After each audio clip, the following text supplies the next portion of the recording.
Nice to have you aboard. I'm Will Doctor, bringing you the latest on the world of golf here in the middle of this 10-day off season. Happy holidays to all. We'll start looking into the 2026 crystal ball in today's show. We'll preview all four of the 2026 majors.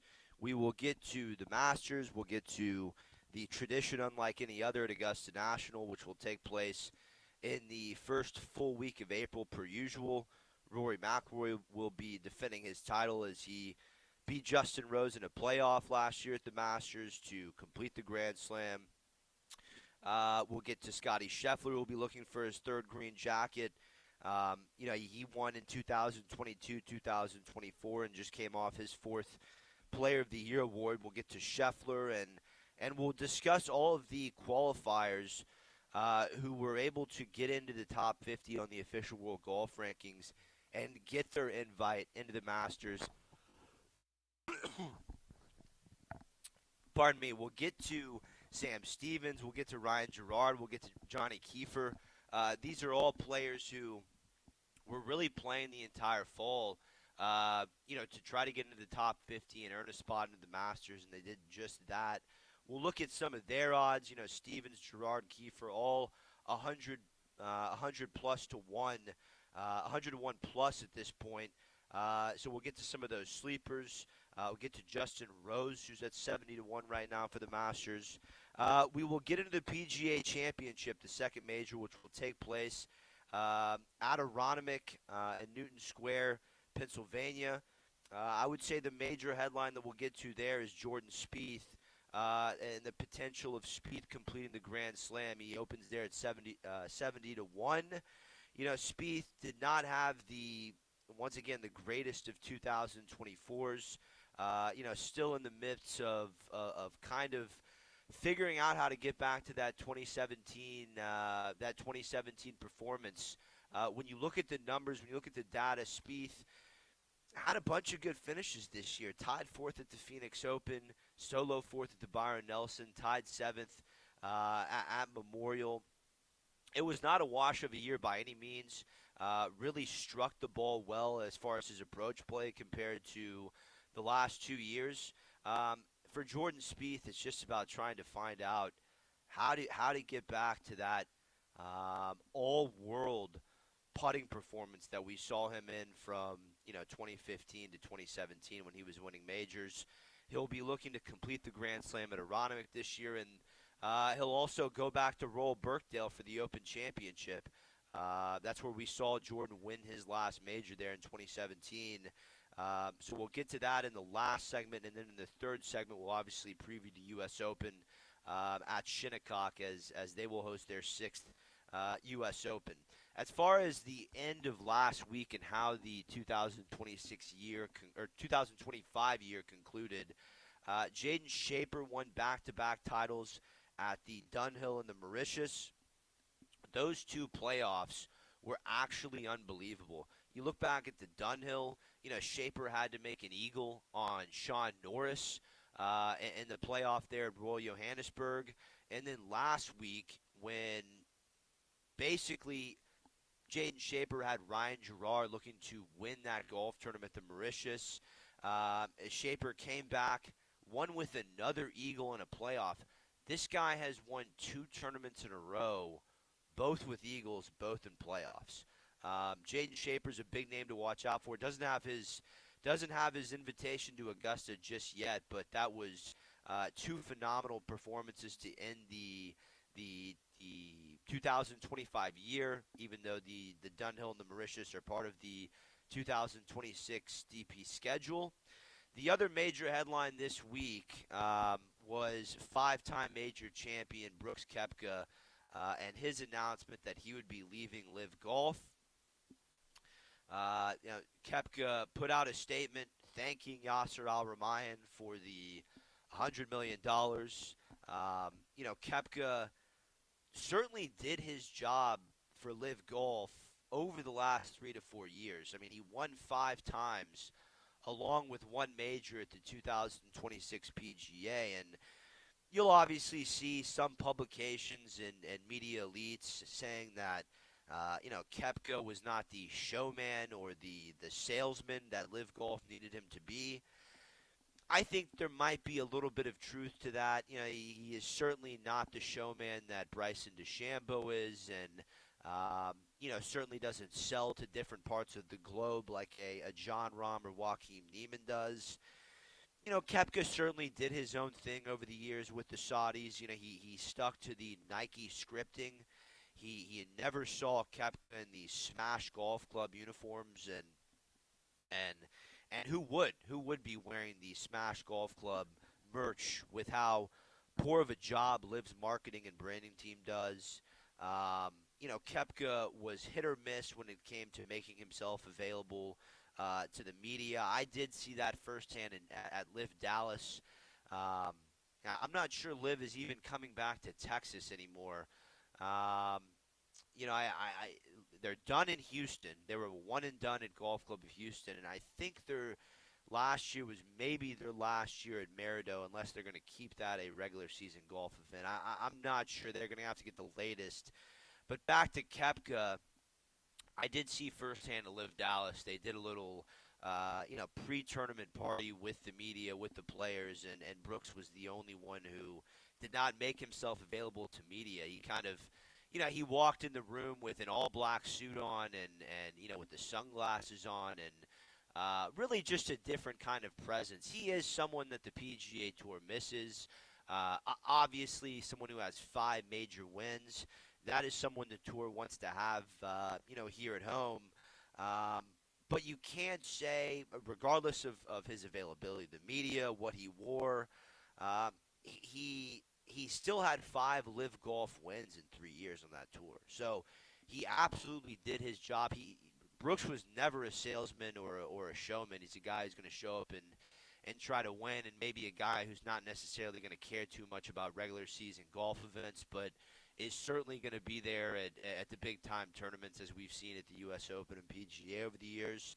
And not only did he win the 2023 PGA with Liv, also finished runner-up to John Rahm at the 2023 Masters. So if we look at his performance over the last 3 years, besides maybe a couple injuries, I would say Koepka absolutely did his job for the Saudis. Now, he did cite that he would be spending more time with his family for the time being. Brooks, and when you look at what he's going to be doing over 2026, I think we're going to definitely see Brooks play in the 4 majors, and maybe we see him play some European Tour events. Koepka never resigned from the PGA Tour. So, he's not necessarily in the same situation as a Hudson Swafford. Hudson Swafford played 5 conflicting Live tournaments while still a member of the PGA Tour in 2022. He was granted a release for 0 of them. So Swafford was given a 1-year suspension for each of those tournaments he played in 2022, and he is now banned from the PGA Tour until 2027. Koepka never resigned from the PGA Tour. He finished out the 2022 season, did not reapply for PGA Tour membership in 2023, and then went and signed a $100 million deal with Liv. So he is not in any long-term trouble with the PGA Tour. I think by 2027, this year will play out by Kapalua or Sony in 2027, Koepka will be returning to the PGA Tour and welcome back with open arms. So, once again, in 2026, I wouldn't expect Brooks to play a very heavy schedule.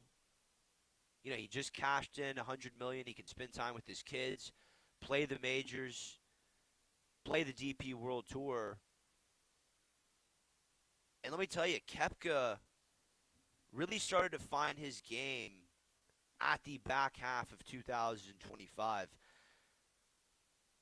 He did win He did not have a win on Live in 2025. His last Live win was in Greenbrier in August of 2024.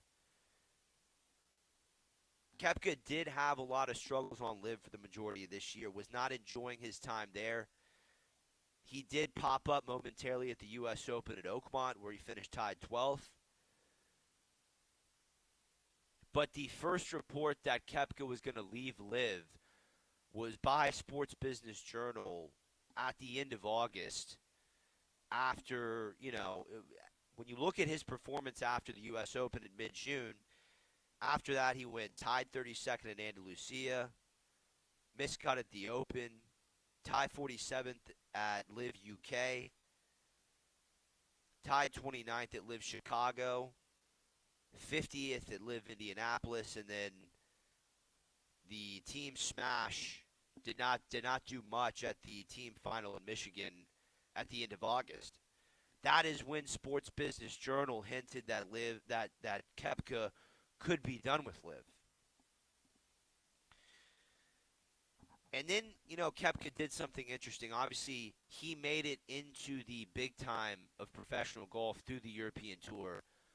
When you go look back at Koepka's start in professional golf, his run began on the European Tour.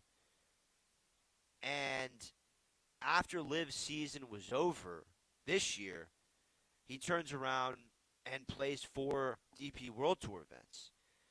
Miscut at the Irish Open, miscut at the PGA Championship, but then in those last two, Koepka's last 2 events of 2025, he goes solo 4th at the French Open and tied 15th at the Dunhill, where he picked up over a shot on the greens in both, really putted well, struck the ball nicely.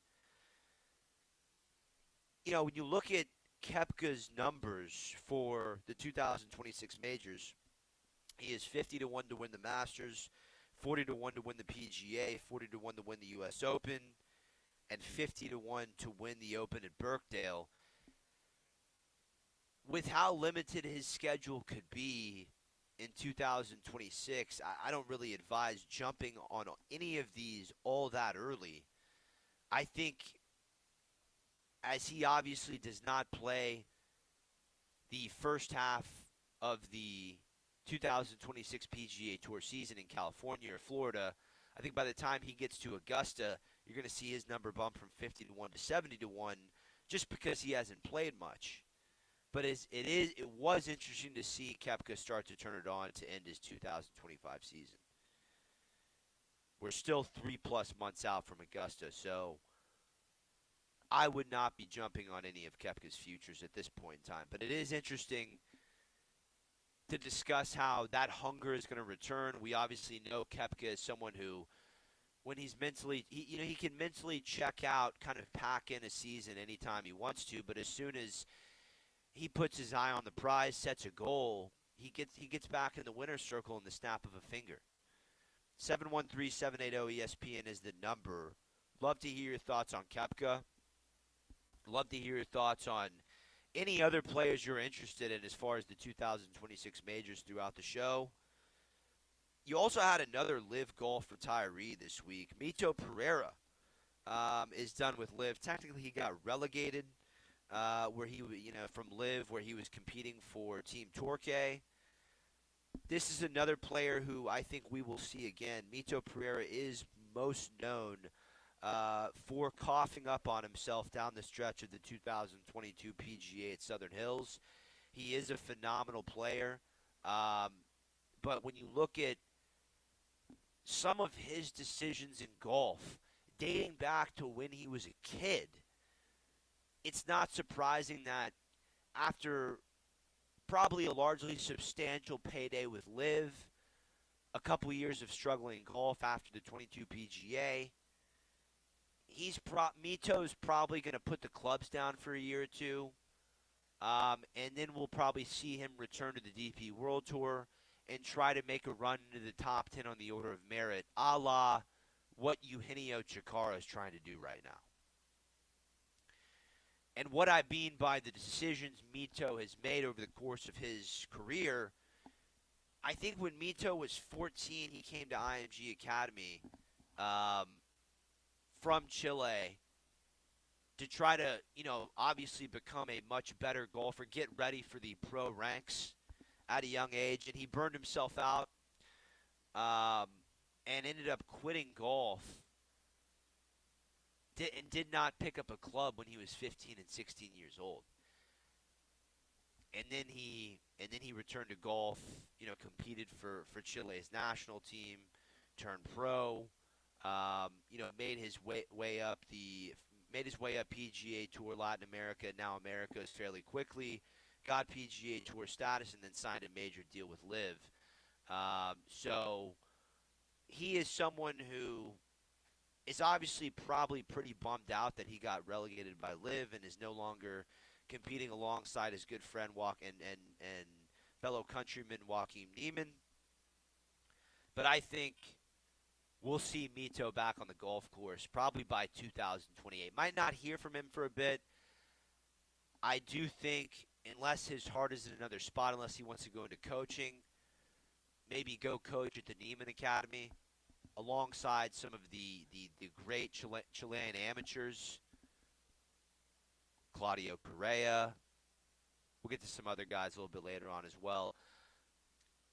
We will get to the Masters preview, go into depth on some players who made it into the top 50 by the end of the fall. Alex Noren, Christopher Ryan, Michael Kim, who broke through after a 7-year winless drought at the French Open, played his way into the Masters.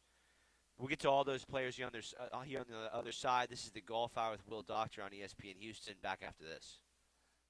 Mike Booker, chairman of the Texas Golf Hall of Fame and holder of a record number of Texas Golf Association championships. The Texas Golf Hall of Fame is the foundation of golf in our great state. So many great individuals, Ben Hogan, Byron Nelson, Kathy Whitworth, Ben Crenshaw, and many others, lead the way in making golf in Texas known around the world. Now you can experience the history of Texas golf digitally at texasgolfhof.org and share with your family and friends. See you on the course.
You're listening to the Golf Hour on ESPN 97.5 and 97.9 HD2. From the Huntington Bank Studios, here's Will Doctor.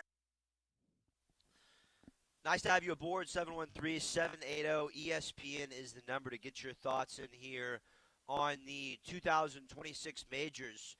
When you look at the Masters tournament, the field is up to 86 players at this point in time, with 13 players qualifying last week to the top 50 in the official World Golf Rankings, and you can still secure an invite at some point over the start of the season by winning a PGA Tour event or getting yourself into the top 50 within a week of the Masters. But as far as players who got a Masters invite in their stocking by Christmas, Ryan Gerard top it at the Mauritius to go from 57th to inside the top 50.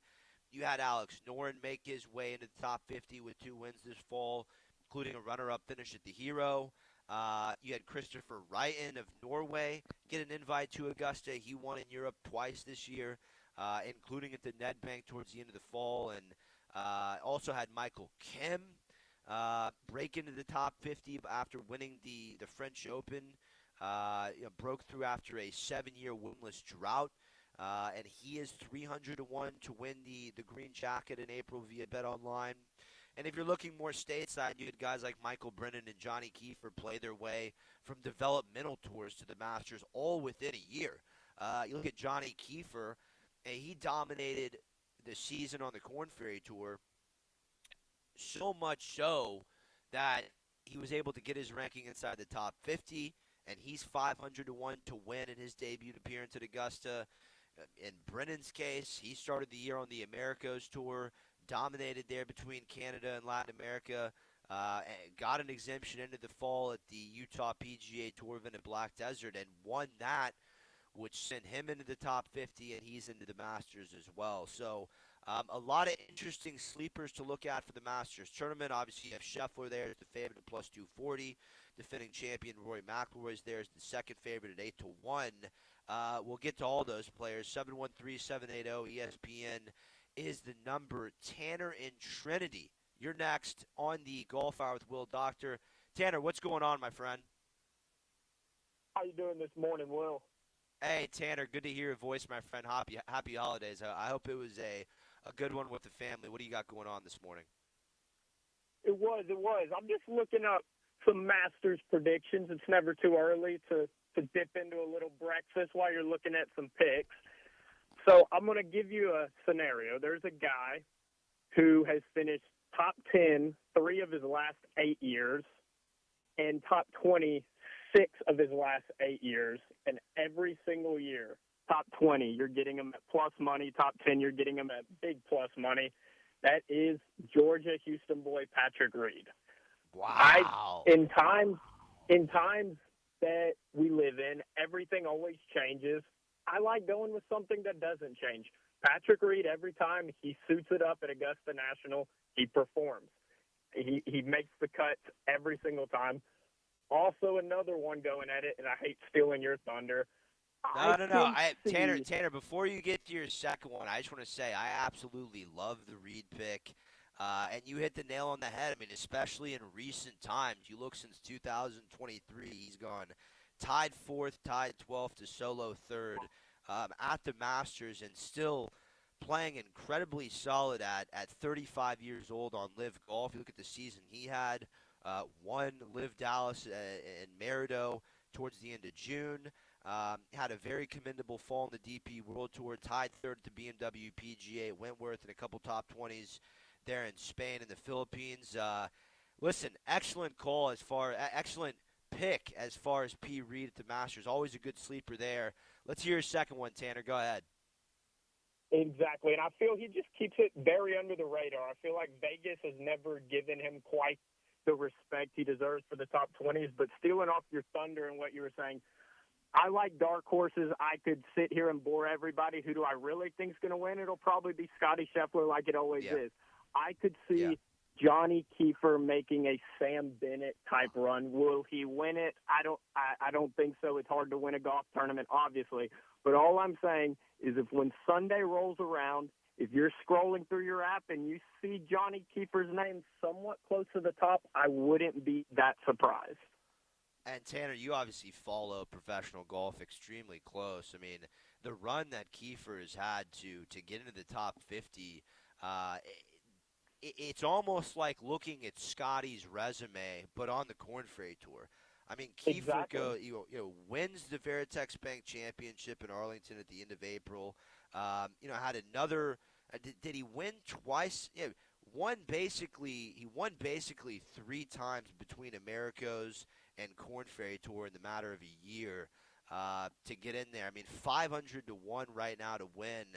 I think by the time we get to the Masters week, Tanner, I think Kiefer's going to be a great top 40 option. Puts it well enough to hang in there on the greens at Augusta. Obviously a flush ball striker. Maybe a couple question marks there with the chipping. I know superstar golf coach Brian Gathright will have that aspect of his game dialed in by the time they get to Augusta, though. Absolutely love those two players in Reed and Kiefer. Tanner, I'm gonna throw one idea in your head, and I want to get everyone's thoughts on Koepka and the fact that he's leaving Live, maybe going to take some time off, but also could play overseas a little bit in Asia and in Europe. You're looking at Koepka for the Masters at 50 to 1 right now, 40 to 1 for the PGA, 40 to 1 for the U.S. Open, and 50 to 1 at the Open. My thought with that, Tanner, is that he might not even play any golf before the Masters. Agreed. I don't know if he has some sort of deal with the PGA Tour right now where it's like, hey, I'm also not going to play the DP World Tour. I'll just play the majors, and then I'll come back in 2027. And if that's the case, I feel like we might get Koepka at 80 to 1 rolling into Masters Week. What are your thoughts there, my friend?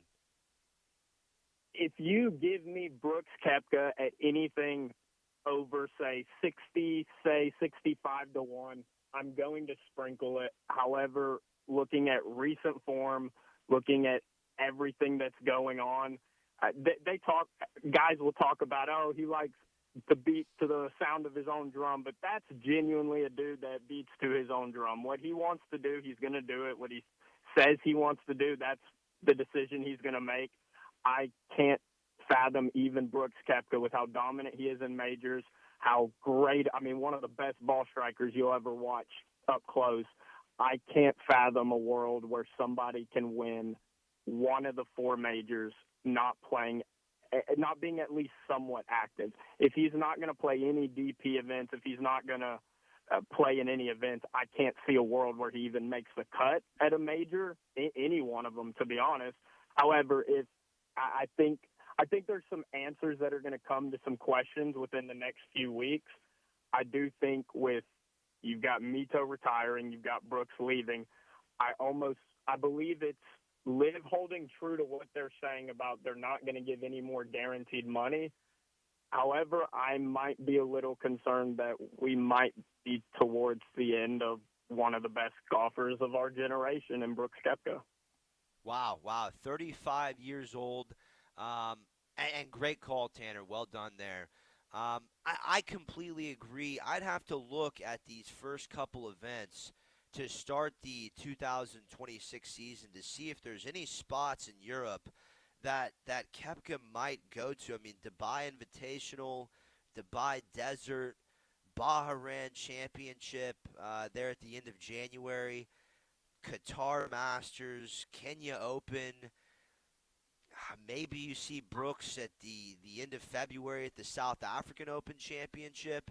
But once again, I think Tanner's spot on that we're gonna find out some more details here in the next few weeks if Brooks is gonna go back and really grind it out on the DP World Tour over this year in between the majors, or just play the four majors, have a tough time getting ready for him.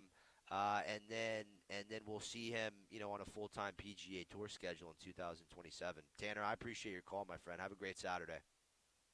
You too, my man. Thank you. We'll talk soon. This is the Golf Hour on ESPN Houston. Back after this.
This is the Golf Hour On ESPN 97.5 and the ESPN Houston app. from the Huntington Bank Studios. Here's Will Doctor.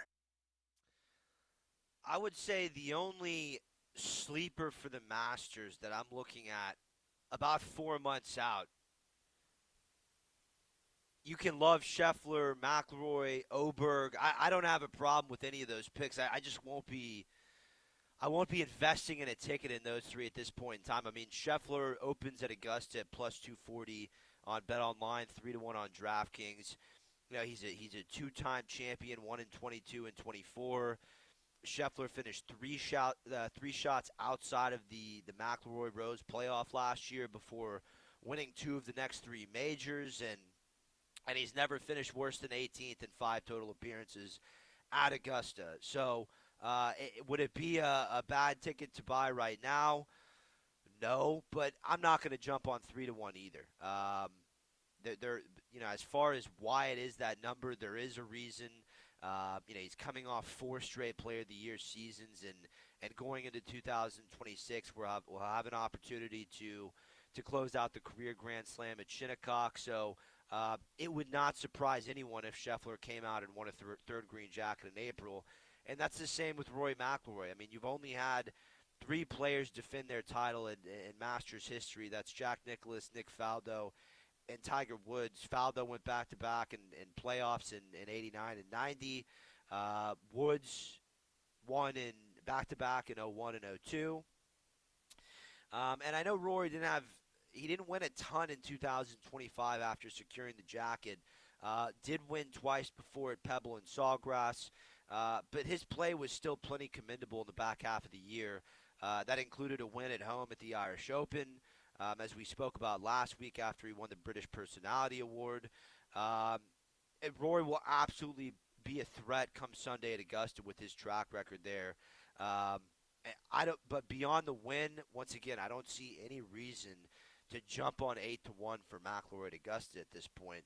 And as far as Ludwig Oberg, he's the third favorite right now for the Masters at 14-1, which is a ridiculous number, really, for a player who has not won a major yet. I wouldn't take anything on Oberg below 20-1. I do expect him, though, to strike early again on the West Coast swing to start 2026. We saw him do it last spring at the Genesis at Torrey Pines for his second PGA Tour win. Oberg was someone we had picked to win a green jacket in our 2025 Futures after he had a runner-up finish to Scotty in 2024. And Oberg had a golden opportunity to win last year and ruin McIlroy's Sunday before making triple bogey on the 71st and 72nd hole to drop all the way to 7th. So that was extremely unfortunate, not only for Oberg, but also for Swedish golf fans who are dying to see Oberg push and nudge at Scheffler over the next decades. You had a ton of solid Swedes over the years who have tried to make a run at the country's first green jacket. Jesper Parnevik, Jonas Blix, Henrik Stenson. Oberg, he's looking to be the first. I'm not taking the bait at 14-1 at this point in time. Other top favorites, for Augusta, DeChambeau at 16-1. I don't have enough confidence in his iron play yet to think he's going to be a threat for a green jacket. You have Xander Schauffele at 18-1, the 2-time major champion. Jon Rahm at 16-1 alongside DeChambeau. I would say the sleeper I'm looking at 4 months out, the guy with some value at this point in time, has to be Justin Rose at 70-1 on BetOnline. He is the only player other than Ben Hogan to lose in a playoff at the Masters more than once, and really it was no fluke for Justin Rose. When you look back at last April, he had a sensational 2025 campaign, which included his 11th PGA Tour win at the beginning of August at the FedEx St. Jude Championship. Also had a top 20 at the Open Championship. So I'm just talking about value here. This is a major champion. Justin Rose won the 2013 U.S. Open, who won his competed in his 7th Ryder Cup for Team Europe at Bethpage just a few months ago and proved to be a very worthy asset at 45 years old for Team Europe. Played spectacular around Bethpage. I think before it's all said and done that Justin Rose is going to get his green jacket. Kind of like Sergio did back in 2019. Let me confirm that here. I believe Sergio Garcia's green jacket was 2019. I just want to make sure I have this right here. Sergio Garcia's green jacket was 2017. Anyways, who was 2019? 2018 was Patrick Reed. 2019 was Tiger Woods back in the winner's circle. Got to get that right. Got to nail that down. But I do believe that some older vets, guys like Tiger, guys like Sergio, that you're able to win and contend at Masters later on in your career versus a venue like Shinnecock for the U.S. Open or a big PGA venue like Quail Hollow. I was going to say Aronimink, but that is not the longest PGA venue of all time. Speaking of Aronimink, that's the second major. It'll host the 108th PGA. Aronimink stretches out to 7,200 yards. It's really a placement thinker's golf course, master crafted by Donald Ross in the late 1800s. It has hosted one major over the years back in 1962, and Gary Player won by a shot over Bob Golby. 62 is really an unbelievable major season with Palmer winning the Masters and the Open. But Aronimik's going to be a great site, especially with the history on the line as far as Jordan Spieth potentially completing the Grand Slam, and he closes at 70-1. Opens at 70-1 to win the PGA at Aronimink. Shinnecock will host the third U.S. Open, host the third major at the U.S. Open. It'll be the sixth time Shinnecock has hosted the U.S. Open. That'll take place from June 15th to the 21st. You look at Shinnecock's past champions. Ray Floyd won with 1 under by 2 over Chick Beck and Lanny Watkins in 1986. Corey Pavin won the U.S. Open at Shinnecock in 95 with even par. That was enough to edge the great Greg Norman by 2 shots. 2024, Retief Goosen won by 2 shots over Phil Mickelson. In 2018, Brooks Koepka got it done at Shinnecock by 1 over Tommy Fleetwood. And then for the fourth major, Royal Birkdale will host the Open Championship. That'll be the 11th time that Birkdale has hosted the British Open. Birkdale, it's hosted 2 historic Ryder Cups, both in the 60s, most notably in 1969 when the Cup finished 16-16, finished in a tie after Jack Nicklaus famously conceded a 3-foot putt to Tony Jacklin. That was one. When you look at the 69 Ryder Cup, that was one of the, in the concession between Nicklaus and Jacklin, that was one of the all-time great acts of sportsmanship and really could have been the most important tournament in golf history when it comes to courtesy and etiquette.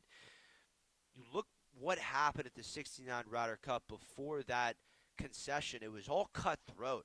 You had British captain Eric Brown telling his players not to search for opponents' balls that were in the rough.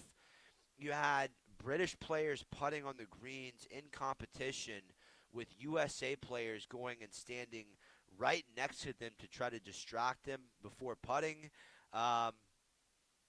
Think about this stuff was acceptable in pro golf in the late 60s. Sam Snead was beside himself that Jack conceded the putt to Jacklin and that the Cup ended in a tie. But Nicklaus and Jacklin would go on to become legends. Nicklaus obviously the greatest ever. They captained against each other twice in the 80s, and Nicklaus obviously won 18 major championships. So, that is an epic sight, Royal Birkdale, and obviously we saw Jordan Spieth won the last time the Open was contested there in 2018. We'll get to your calls. We'll get to Timmy time On the other side, here are his predictions as far as the 2026 majors. This is the Golf Hour on ESPN Houston. Back after this. Mike Booker, chairman of the Texas Golf Hall of Fame and holder of a record number of Texas Golf Association championships. The Texas Golf Hall of Fame is the foundation of golf in our great state. So many great individuals: Ben Hogan, Byron Nelson, Kathy Whitworth, Ben Crenshaw, Babe Zaharias, Tom Kite, and many more lead the way in making golf in Texas known around the world. Learn about the historic golf courses and the individuals that promoted the game through leadership, teaching, and passion. Texas and golf go hand in hand in the history of the game and camaraderie. Together we can honor the past, celebrate the present, and inspire future generations of Texas golfers. Golf is a sport for everyone, and I encourage you to experience the history of Texas golf digitally at texasgolfhof.org and share with your golf family and friends. That's texasgolfhof.org. See you on the course.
You're listening to the Golf Hour on ESPN 97.5 and 97.9 HD2. from the Huntington Bank Studios. Here's Will Doctor.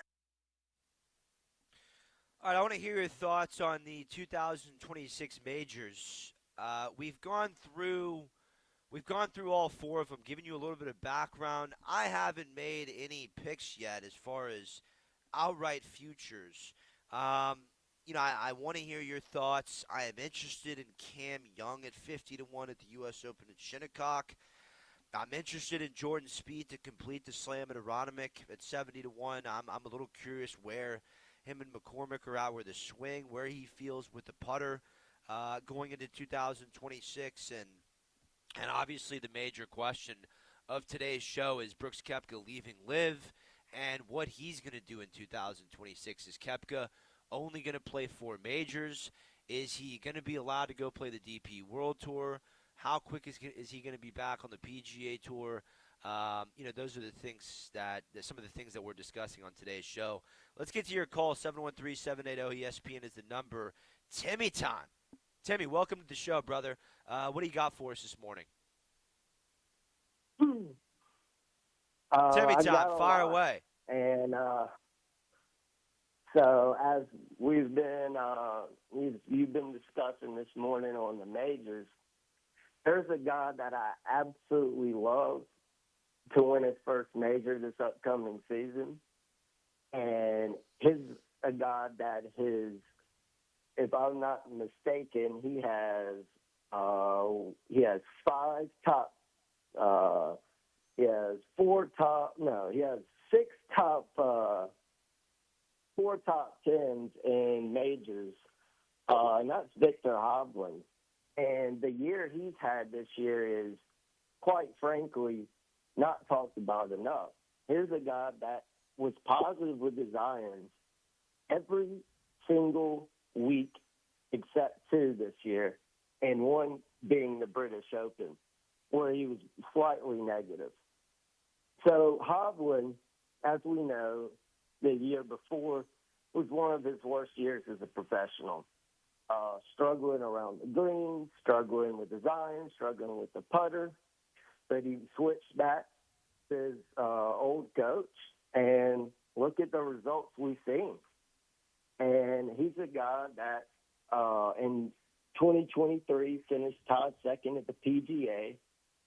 2024 finished third. U.S. Open finished third this past year. In 2023 finished tied 19th. He has a tied 4th place finish at the British Open, a tied 7th at the Masters in 2023, and a tied 12th at the British Open in 2021. So I don't know about you, Doc, but I think he has the recipe and got the chops to get it done in a major. Tim, you're hitting the nail on the head. And I think, Tim, at 28 years old, I know you just alluded to it.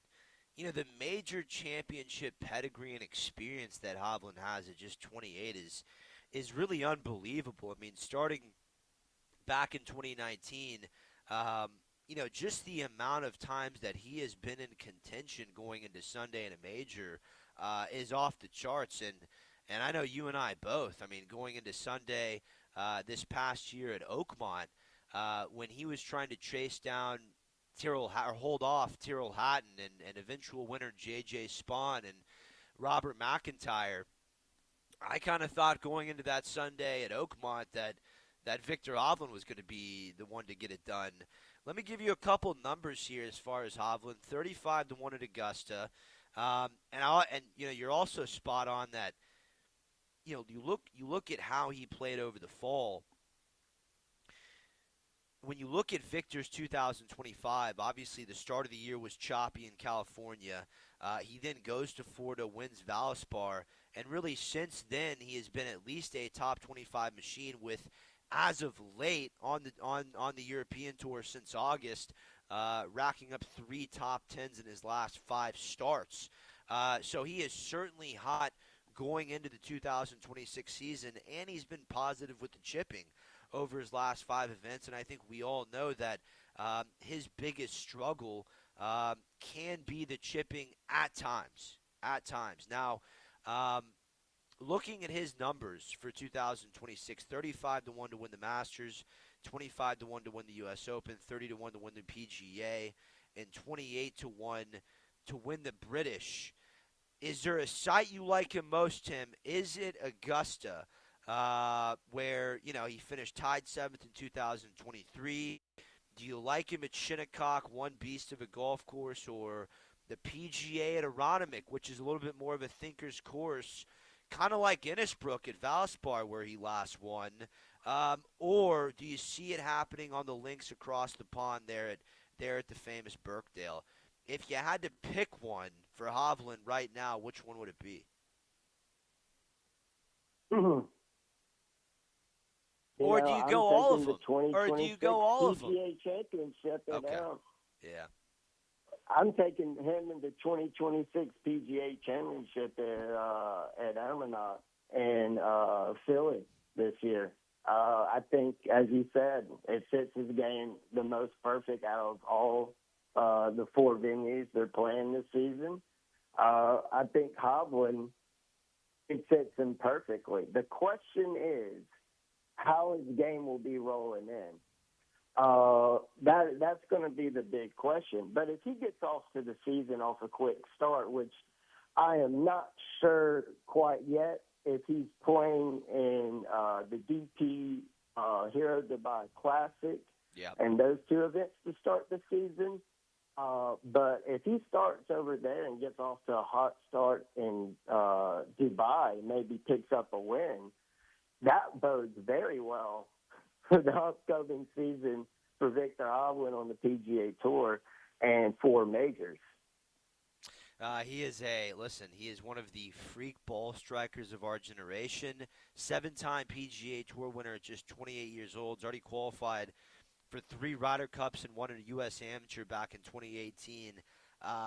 Tim, great pick there as far as someone to look out for going into the 2026 major season in Victor Hovland, and I think Aronimink fits his game perfectly. I think the last player, Tim, we need to talk about, I want to get your feel as a fan on what Brooks Koepka is going to do this year. Once again, as I've said in this show, I don't know if he has made a deal with the tour that says, look, I'm going to leave LIV, and then I'll only play the majors for 1 year, won't play anything else worldwide, and then I can get back on tour in 2027. Or Koepka coming off a pretty decent fall on the DP World Tour, put up some great results, 4th at the French Open, tied 15th at the Alfred Dunhill. Will he be allowed? Will we see him play some of these early European events in 2026? As you said, Dubai, Hero Dubai Desert Classic at Emirates GC, Bahrain, Qatar Masters, Kenya Open. I mean, at 35 years old, I'm not sure we see Koepka really go grind it out again in Europe. I'm not sure he really has to go do that. But are all these numbers, Tim, do you think they're a little inflated for Koepka at the 2026 majors at this point? 50-1 at the Masters, 40-1 at the PGA, 40-1 at Shinnecock, and 50-1 at Birkdale. If he doesn't play for the next 3 months, I think we absolutely get a better number than 50-1 on Koepka heading into Augusta. Let me hear your thoughts there as a fan and where you want to see Koepka go. Ideally, I wish he was at that 75 to 80-1 number, because he has not played well on LIV.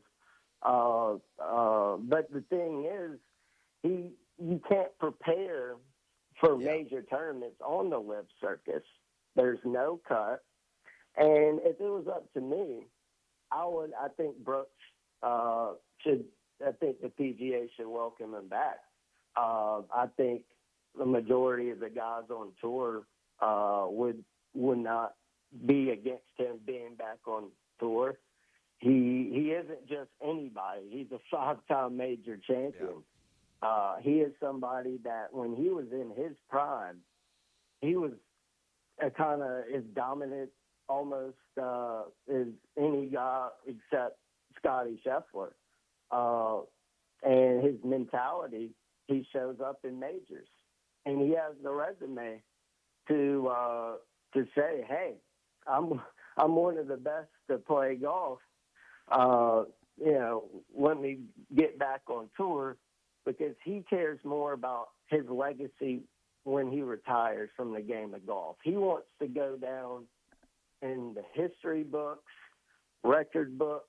He wants to be known as a legend of the game of golf, not someone who took a big check and went to live. And I think that might be his 5 major champions might get overshadowed with him leaving to live, which is unfortunate because there hasn't been many golfers to win 5 major championships out.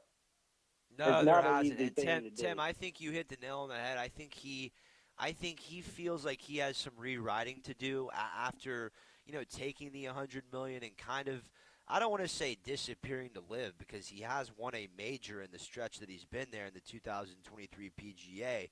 But I hope to see Koepka, as you said, return to the PGA as soon as possible. I know it's tough to just let him back in, and then what do you do about Bryson and Rahm and some of these other players? But I feel Koepka's gone about it the right way. He never went and played a Saudi tournament as a PGA Tour member. Let his membership run out in 2022 and then switch tours the right way. I hope we see a rejuvenated Koepka, someone who not only wants to go win more majors, but go hit some of those stops on the PGA Tour that maybe he got a little burnt out of. Maybe see him play a little bit more of a complete schedule if his body can manage it. I'm fired up for the future of Koepka. Unbelievable run he had between 17 and 23. 2-time U.S. Open winner, 3-time PGA winner. I'm fired up to see what he's going to do in 2026 and beyond. Tim, great call. We're out of time here on the Golf Hour on ESPN Houston. We will talk next week.